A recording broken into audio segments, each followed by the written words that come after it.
ევროპის უნივერსიტეტების შერჩევისას შეგიძლიათ ისინი შეარჩიოთ ერთ-ერთი დამატებითი კრიტერიუმის მიხედვით, რომელიც არის Erasmus+ პროგრამა, მოქმედებს თუ არა მათთან. რას გულისხმობს ეს?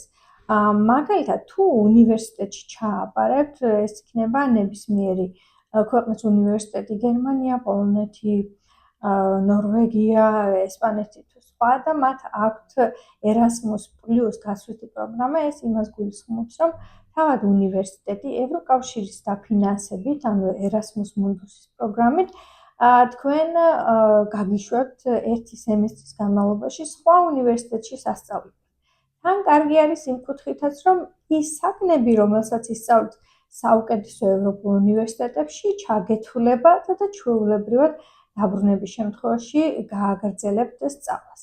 ეს კარგი არის იმ კუთხით, რომ Erasmus+-ი თქვენ გაფინანსებთ თქვენ ცხოვრებას, რა თქმა უნდა, სწავლაში გადასახადს არ იხდით, ან იხდით მხოლოდ იმ გადასახადს, რომელიც გაქვთ კონკრეტულ უნივერსიტეტში, სადაც ჩააბარეთ.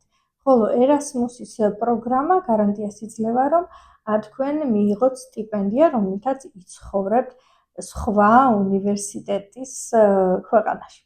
ასე რომ თუ კითხვები გაქვთ, მომწერეთ, წარმატებებს გისურვებთ და ნათია ვსაუბრობ განათლებაზე, გავუზიარეთ ეს ვიდეო სხვებსაც.